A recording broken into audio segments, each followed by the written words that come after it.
аясында бүгін біз сіздермен 7 сынып арасында тілге құрмет, елге құрмет атты интеллектуалды сайысымызды бастаймыз. Енді балалар, қазір біз сайысымыздың қанша кезеңнен тұратынын қалай өткен жерде қысқаша айтып өтеміз. Бірінші балалар асыл сөз деген кезең. Бұл жерде әр дұрыс жауапқа 5 ұпайдан болады, әріпке байланысты сұрақ қойылады.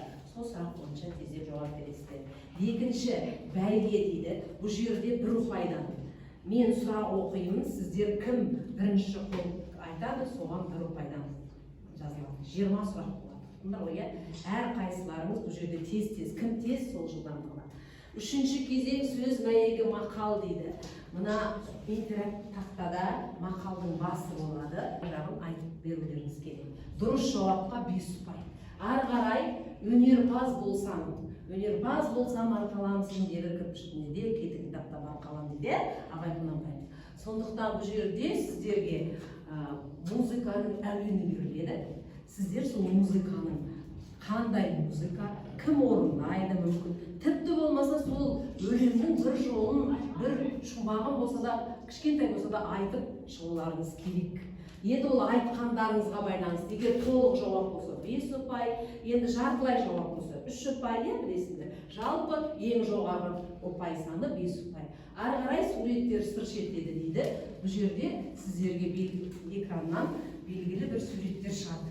Әр топқа сол суретті мен бөліп берем, 2 минут уақыт берем, сол сурет туралы жалпы не білесіздер, соны жазып бересіздер. Ары қарай енді балалар бүгінгі сайыстың мақсаты қазақ тілінің қадірін, қасиетін біліп, оның көркемдігін сезініп, сөз құдіретін түсініп, өмірдегі маңызын ұғынуға үйрету бірінші мақсатымыз. Екінші, тіл әуездігін, көркемдігін, байлығын, шешендігін сезініп, сол арқылы дүниетаным ой-өрісін дамыту. Үшінші, мемлекеттік тіліміздің мәртебесін көтеру және де сіздердің патриоттық, отансүйгіштік сезімдеріңізді жоғарылату мақсатында осындай іс-шара өткелі отыр. Ал енді балалар, назарларыңызға экранға қараңыздар.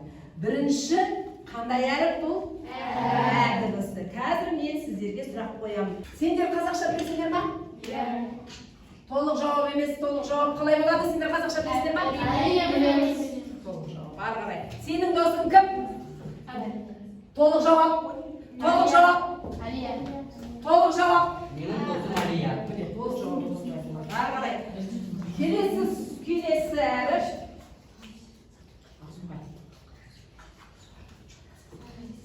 Сенің арманың не? Так, сенің арманың не? Сенің арманың не? Сенің арманың не?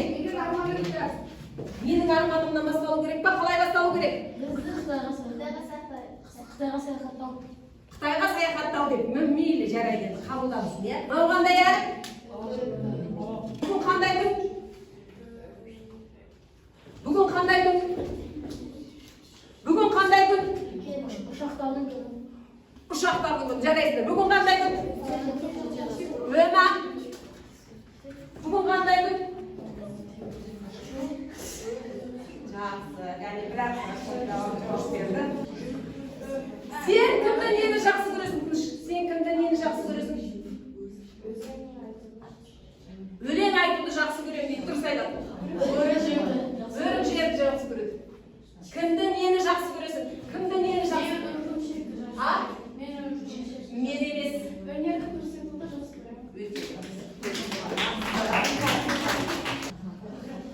Сен қайдан келдің? Сен қайдан келдің? Аламтордан келдің. Сен қайдан келдің? Бол, сен қайдан келдің? Сен қайдан келдің? Айттым ғой. Тағы да қайдан келдің? Алияның үйінен келдім.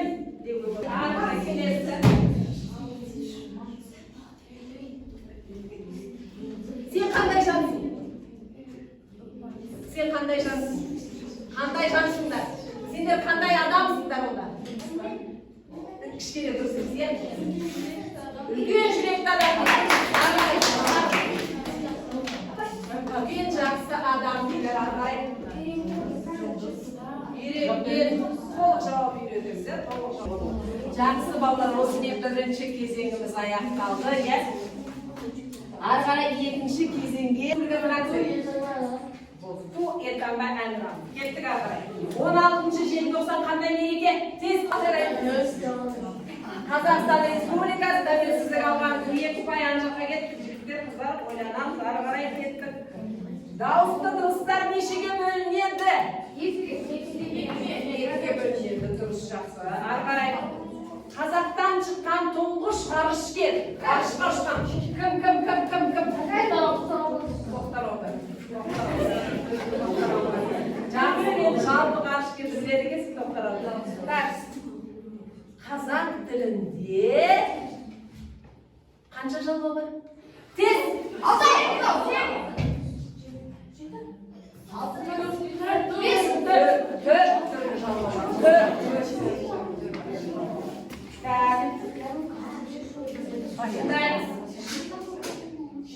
Әбілхан Қастеев кім? Сурет салушы. Сурет салушы. Ғайке ненің жалғауы? Ғайке. Барыс. Дальше. Абай жолы романын кім жазды? Қарабез. Так, ары қарай. ОЭП. Ненің жұрнағы? ОЭП. Етістіктігі қайсы? Етістіктігін қайсы? ОЭП. АЕИ. Көзім. Қазақстанның алғашқы астанасы. Астанасы. Жоқ, Астана. Қызылордадан да бұрын болған қай Астана болды? Орынбор деген қала болған. Бірінші Қазақстан Республикасының астанасы. Болды, ары қарай. Келесі сөз. Мұғалім сөзінің синонимі. Синоним. Ары қарай. Фонетика нені зерттейді? Фонетика. Фонем. Нені зерттейді? Фонетика. Жоқ.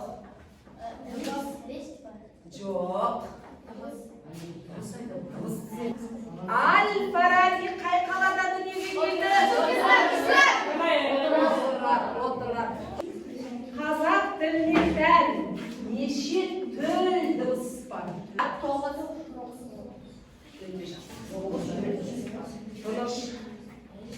Ең алғаш қазақ балалары үшін мектеп салған, әрі ұстаз болған қазақ тілінде неше буын бар? Дұрыс емес. 3. Ашық, бітеу, түйіп. Ары қарай. Қожа Ахмет Яссауи кесенесі қай жерде? Алтын адам қай жерде табылды? Келесі бізде сөз мәйегі мақал. Біріншісі көз қорқақ, қол батыр. Мен кімді көрсетем, сол дәрежені берем. Қол батыр. Ары қарай келдік. Енді көрдік тұр ғой сендерге. Ойлап сөйле. Өнер алды. Өнер алды. Өнер алды.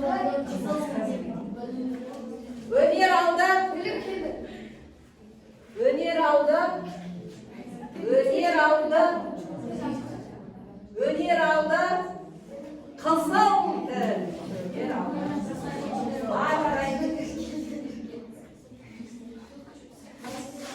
Бас кеспек болса да, бас кеспек тіл. Кеспек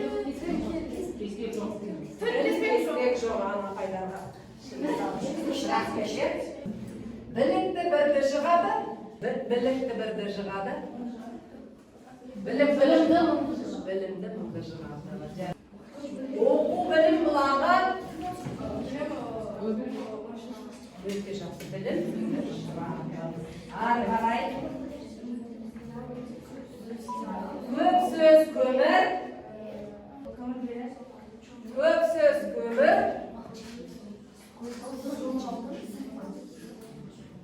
Az сөз алтын. Дәлізде жазылып тұр болсын. Әдепті бала, арлы бала.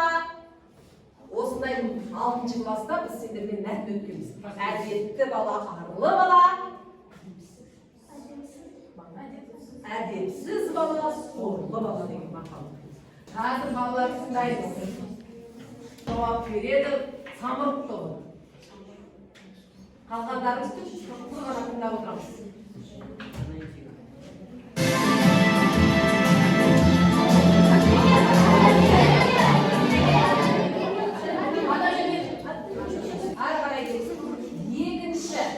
Қазір мына топты айтады, мына өлеңді айтады тұлпар тобы.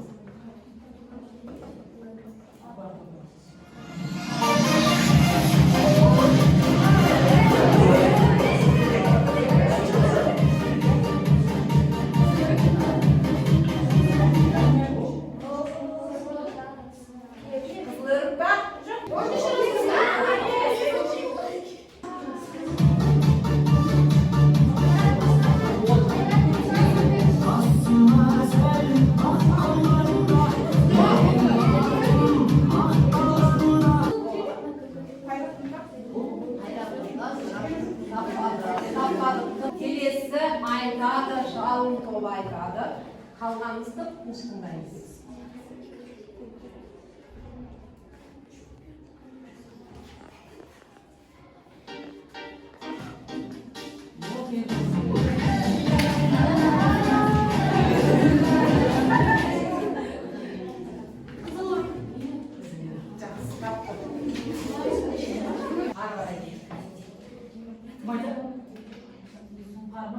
Anladım. Жұлдыз тобы.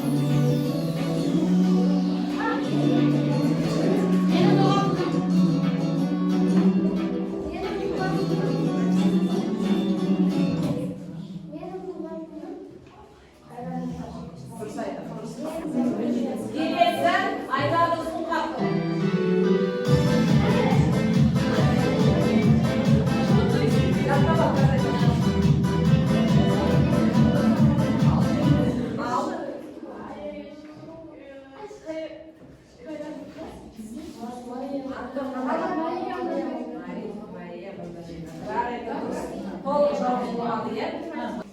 Жаңғы сұрақ, қазір мына жерде сұрақ қойылады, білген топ бірден қол көтереміз, жауап береміз.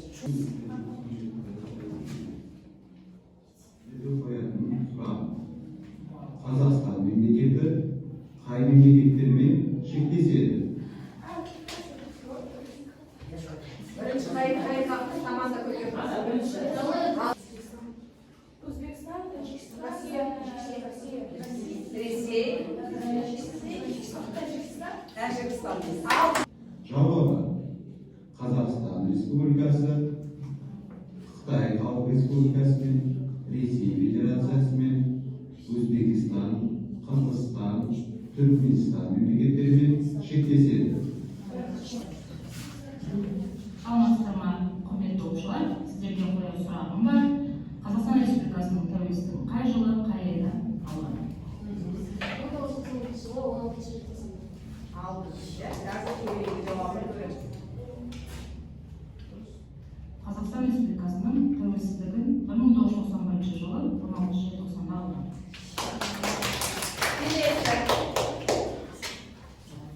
Сіздерге құрметті сайысшылар, менің сіздерге қоятын сұрағым, менің атым Қожа повесінің авторы кім?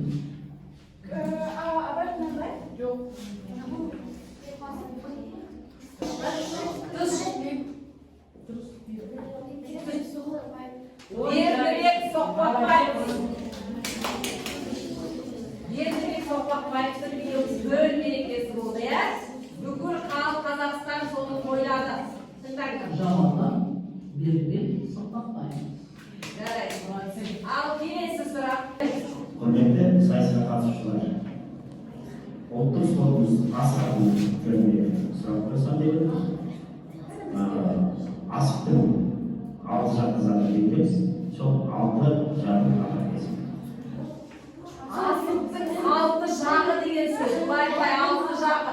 Алшы, тайкы, шыт, бөк, омбы, топы. Енді асық ойнап жүрген бала ғой. Ал жақсы, қазір жауабын тыңдаймыз.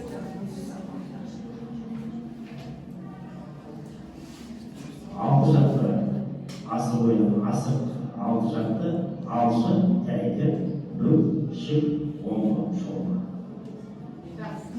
Биологияға байланысты. Құрметті сайысқа қатысушылар, менің сіздерге қоятын сұрағым, Қазақстан Республикасында қанша қорық бар?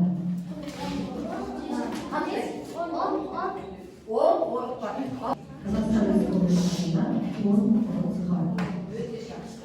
Міне осымен балалар жанды сұрақ сайысын ары қарай аяқтадық. Енді суреттер сыр шертеді. Әр дұрыс жауапқа 5 ұпай. Қазір мен суретті көрсетіп отырып, қай топқа берілетінін айтамын. Жұлдыз тобы. Жұлдыз тобына жазамыз. Жұлдыз тобы жазамыз. Жұлдыз тобы. Самұрық тобы. Самұрық тобы жазамыз.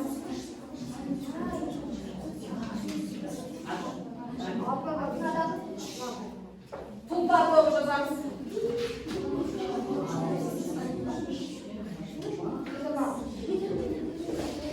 Тұлпар тобы жазамыз. Жалпы тобы. Жалпы тобы жазамыз.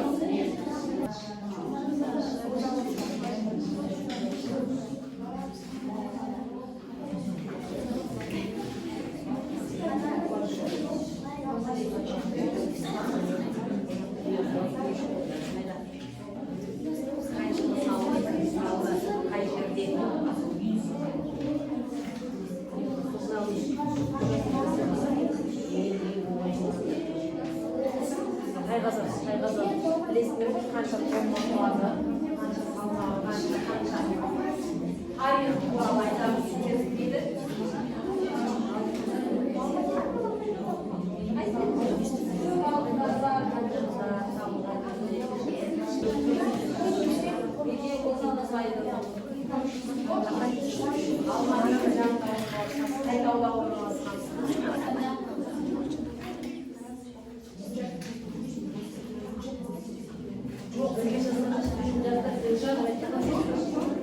Ал, уақыт болды ма пайда? Болды.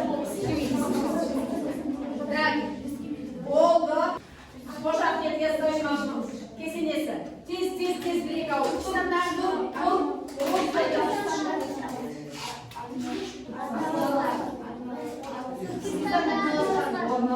Орналасқан басқа ештеңе жоқ па? Жарайды, жақсы болды. Келесі. Тайқазан. Тыныш. Тайқазанға 2 тонн сыяды және 30 мың су. Ал ол Қожа Ахмет кесенесінде орналасқан, ол Түркістанда болған 14 ғасырда. Немен жазушы еді? Астында бір тал немен жазушы? Бір кішкене қалай? Бір кішкентай ғана? Иә. Свечка. Высотасы 200. Болды, жақсы. Алтын адам сіз. Ол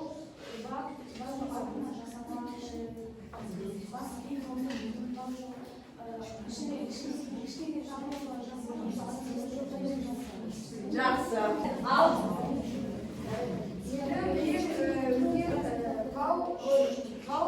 Алматыда ол жақта каталог бар. Оның ішіне мыңнан асқан адам сияды. Также 800-ден асқан лестница бар. Оның артында галерея бар. жарайды, жақсы, отыра қойыңыздар. Ал келесі. Айшаның Қарахан салды. Айшаның Тараз қаласында 18 километрден салды. Айшаның 12 ғасырда компьютер жасалған. Жақсы. Өте жақсы балалар. Ал енді осымен біздің тілге құрмет, елге құрмет атты интеллектуалды сайысымыз аяқталды балалар. Енді қазір сөз кезегі Әділ Қазылар Алқасында. Әніртірген рахмет шақырғанымызға. Балалар, өте қызықты болды. Қазақ тілі мен әдебиет апталығы аясында 7-ші сынып оқушылардың арасында тілге құрмет атты интеллектуалды сайысында жақсы өнер көрсеткен үшін 7-ші Е сынып. Жақсы.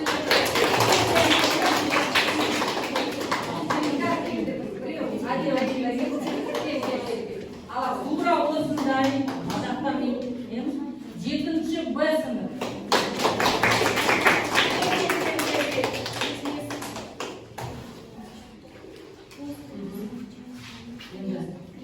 Үшінші орын 7-ші Б сынып.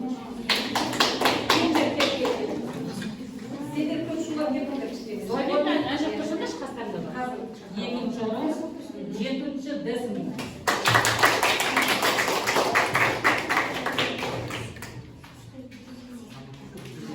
Осы сайысқа бірінші орын алған 7-ші Б сынып.